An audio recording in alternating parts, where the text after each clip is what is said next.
শ্মশানের সিকিউরিটি গার্ডের আজকের গল্প ধূমাবতীর শেষ চিতা।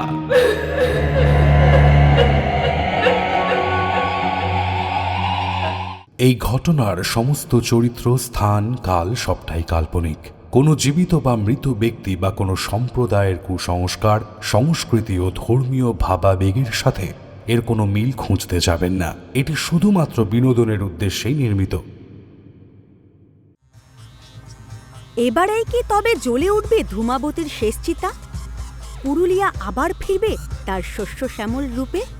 এবার হবে সব রহস্যের অবসান। ৬৪তম পর্বেই খোলসা হবে। ভিডিওটি কিন্তু শেষ পর্যন্ত দেখতে হবে, কারণ ভিডিও শেষে রয়েছে আগের পর্বের সঠিক উত্তরদাতাদের নাম।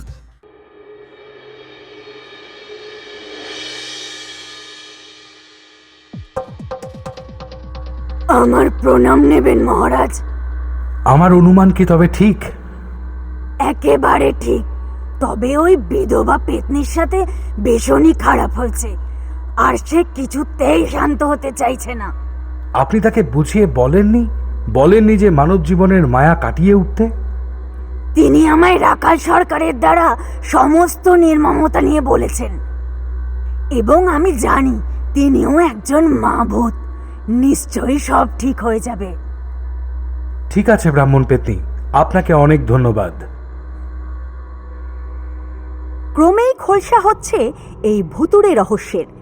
মহারাজ খগেন কিন্তু শুধুই অপেক্ষা করে চলেছেন এই সঠিক সময়ের, কারণ যত সময় বেড়েই চলেছে পুরুলিয়াতে বালির চাপ বেড়েই চলেছে। কিভাবে যে এই বালি সরবে তা এখনো বুঝে ওঠা একরকম কঠিন ধাঁধা। অন্যদিকে নানান বৈজ্ঞানিক, প্রেস, মিডিয়া, অ্যাম্বাসেডর, প্রত্নতাত্ত্বিকবিদ, নেতা মন্ত্রীর ভিড় তো লেগেই রয়েছে সেখানে।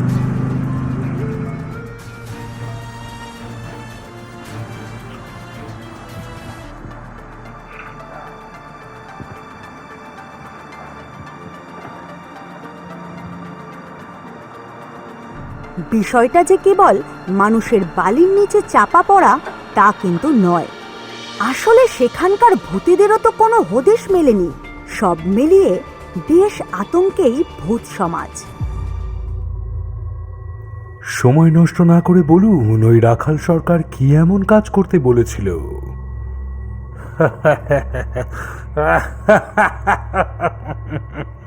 কি হলো, হাসছেন যে?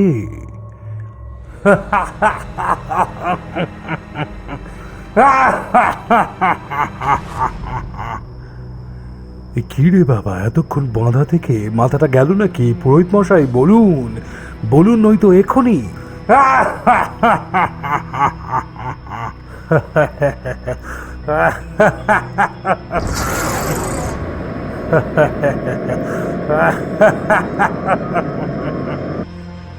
আর যত জোরই দাও আর যাই করো, ভূত বা জিনেরা এত বোকা আমি জানতুম না। পরিহাস না করে বলুন, কি মদত চেয়েছিল আপনার থেকে ওই রাখাল সরকার? সেটাই তো বড় রহস্য, সেটাই যে বড় রহস্য।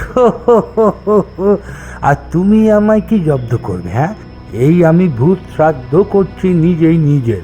সে মন্ত্র আমার জানা অনেক হইয়েছে, আর না। ভূত হইও এত উত্তর আমি দিতে কাউকে বাধ্য নই।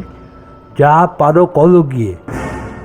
এমনটা আপনি করতে পারেন না। আপনি বলুন, আপনার শাস্তি আমি মহারাজ খগেনকে বলে কম করিয়ে দেব। আজ ধূত তোর শাস্তি। মানব জীবন ছিন্ন করে ভূত হয়েছি সাধে। ভূত জীবনও চাই না আমার, মিশে যাব চাঁদে।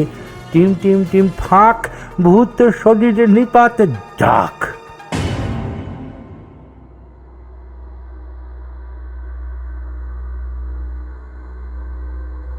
যা চলে গেল। চলুন এবার আমরা যাই। আরে ধুর বাবা, যাবো বলেছি যখন যাবো, দাঁড়াও তো।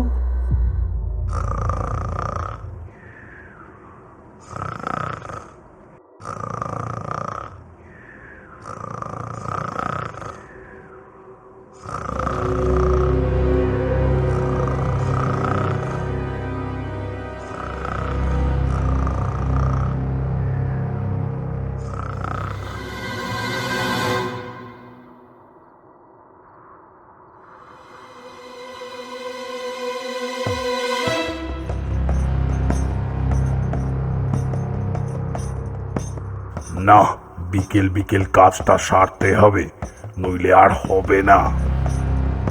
সারাটা জীবন খালি চামচাগিরি করেই কাটিয়ে দিলাম, না কিছু খেতে পারলাম না রাখতে পারলাম, সারাদিন মরা আর মরা।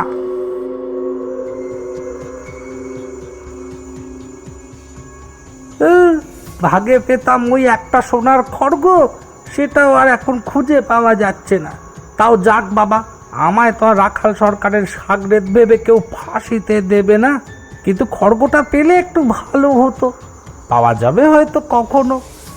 এই ব্যাপার স্যাপার একটু ঠান্ডা হোক, তখন সব ঠিক থাকলে আমিই খুঁজে পেলে রক্ষে। এমনিতেই তো রাখালবাবু কোনো বিদেশি লোককে ওটা বেচবার জন্য ডাকছিলেন। ওই বিধবা মায়ের অভিশাপ কিন্তু মা শুনে নিয়েছিল বলতে হবে।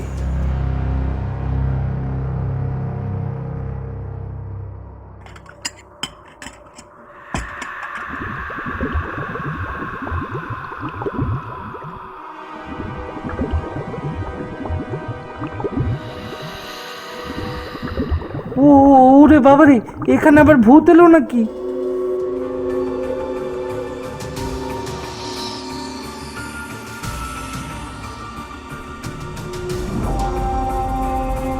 ভূত ভূত, ওরে বাবারে, ভেমিতে ভূত ভূত। আমার মারবেন না, আমি যা পাপ করেছি সবই রাখাল সরকারের কথায়, নিজের জন্যে না। আমি যে সে তো আমি। কে কে কে আপনি? ওরে বাবারে। সেটা বড় কথা নয়, তুই তবে জানিস এই বালিয়ারির রহস্যটা কি? বল বল, নইলে এখনই তোর ঘাড় মটকাবো।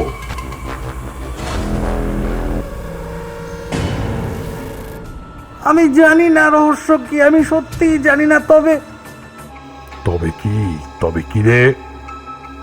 ছাড়ো, বলছি রাখাল সরকার, মানে রাখালবাবু যেদিন ওই বিধবা সন্তান ও তার মাকে মারতে যায়, সেদিন চোখের সামনে নিজের সন্তান শেষ হচ্ছে দেখে ওই বিধবা বুড়ি অভিশাপ দিতে থাকে আর বলে, ওই সন্তানকে মেরে ফেললো মা, তুমি কিচ্ছু করলে না মা, কিচ্ছু করলে না, আমাকে ওরা মেরে ফেললো। যদি আমার মাতৃত্ব সত্যি হয়, যদি মা তুমি সত্যি হও, তবে এই আমার চোখের জল শুকিয়ে বালি হয়ে যাবে, চারিদিক মরুভূমি হয়ে যাবে মা। তুমি দেখে নিও মা, তুমি দেখে নিও। মহারাজ, প্রমিথিউস সাহেবকে কোথাও খুঁজে পাওয়া যাচ্ছে না। সে কি? সে নিশ্চয়ই গবেষণার কাজে কোনো না কোনো ভূতকক্ষে গবেষণারত। না মহারাজ, আমরাও দেখলাম, কোথাও নেই। ঠিক আছে, আমি দেখছি, তোমরা এখন এসো। প্রেত স্কোয়াড। আদাব মহারাজ, কেস কি? মহারাজ, সমস্ত রহস্য উন্মোচিত হয়েছে। একদম ঠিক তাই মহারাজ। মানে?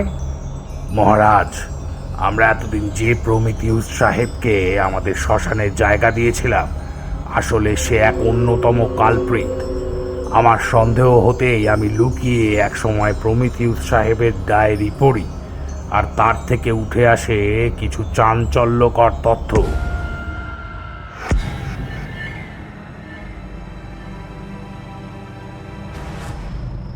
ফ্রিং জানতে পারে যে আসলে এই প্রমিথিউস নিজের ডায়েরিতে অনেক আগেই লিখে রেখেছিলেন যে তিনি নানান অ্যান্টিক বা পুরনো দামি জিনিস জোগাড় করে নিজের কাছে রাখার শখ রাখতেন। তাই অনেক আগেই কোনোভাবে রাখাল সরকারের সাথে যোগাযোগ করে অনেক আগেই তার ওই ভিমরিতে গিয়ে কড়া দামে মা ধূমাবতীর ওই খড়গ কেনার কথা হয়েছিল। সে ওই কারণেই পুরুলিয়া এসেছিল অগত্যা। ওই বিধবার অভিশাপের ফলে তার ওই খড়গ পাওয়া আর হয়নি। তারপর তো তার মৃত্যু।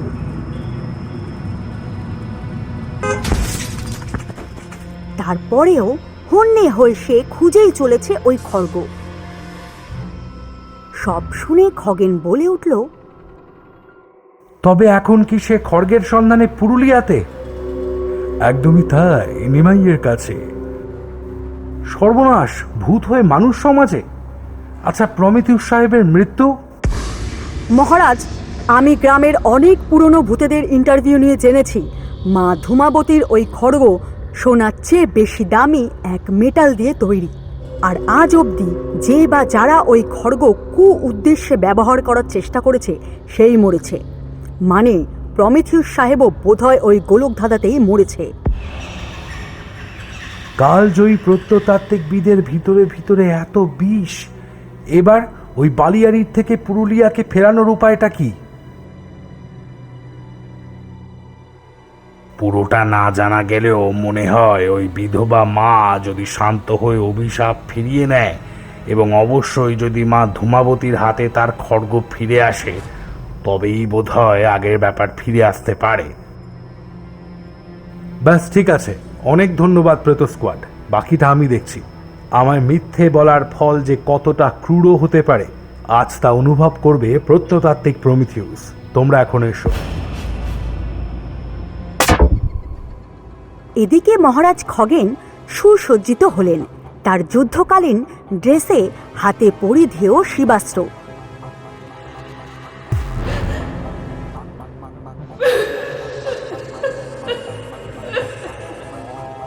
সবার আগে সে যাত্রা করে সেই বিধবা পেত্নীর কাছে, এবং সেই বিধবা পেত্নীকে খগেন বলে, আমি আপনার বিষয়ে সবটা জানি, এবং আমি মনে করি যে এই প্রতিশোধ, রাগ, মোহ এ সবই মানুষেরই কাজ। ভূতেদের ধর্ম উদারতা। চিন্তা নেই, আপনার পুরোপুরি দুঃখ মোচনের ক্ষমতা আমার না থাকলেও আপনার সন্তানকে নিয়ে আপনি ভূত সমাজে আসুন। আপনার অভিশাপ আমি মোচন করছি। ক্ষমা করে দিন পুরুলিয়াকে, আমার অনুরোধ রাখুন।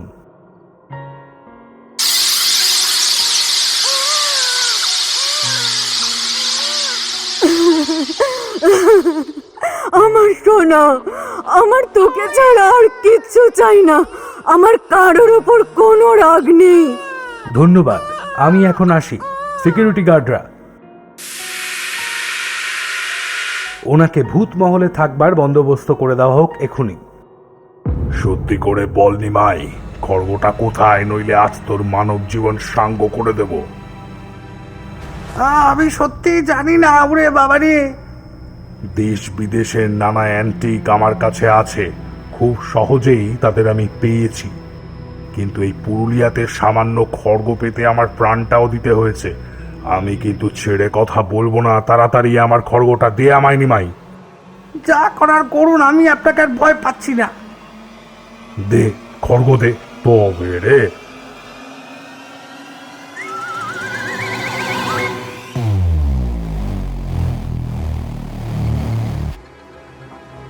শিক্ষিত মানুষদের বিষ যে কতটা বিষাক্ত তা বুঝতে ছোবল খেতে হয়।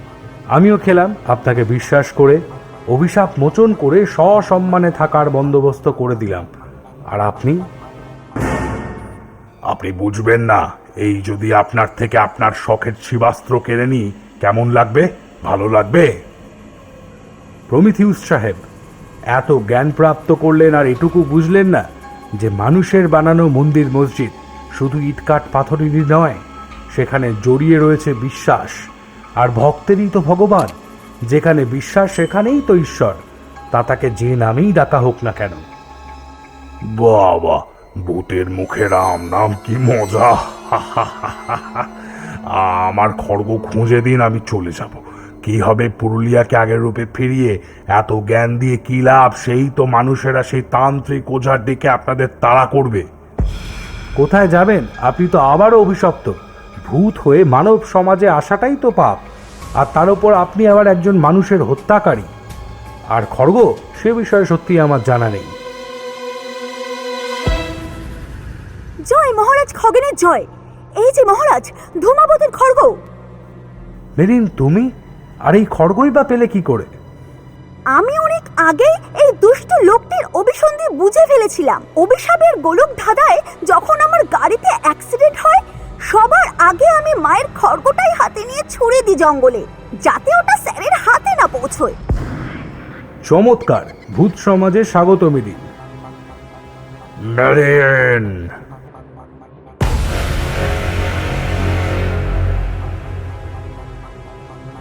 ভূত হয়ে আমি যে মন্দিরে প্রবেশ করতে পারবো না। প্রেত স্কোয়াড রিম। আজ্ঞে মহারাজ। উপায়?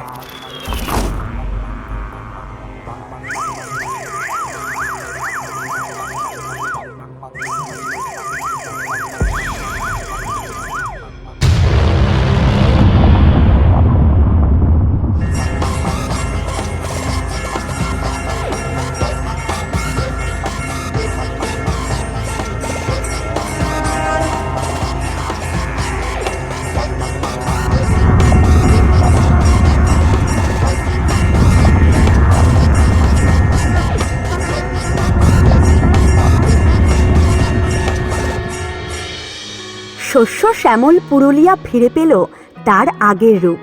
মানুষেরা জীবিত হলো, মা ধূমাবতীর পূজা শুরু হলো। আর শ্মশান পাড়ে শেষ চিতা জ্বলে উঠল নিমাইয়ের। পরিত্যক্ত অজ্ঞাত মৃতদেহ দেখে গ্রামের লোকেরা নিয়ে এসেছিল। আর এভাবেই পুরুলিয়ার বালিয়াড়ির সমস্যা মিটে গেল।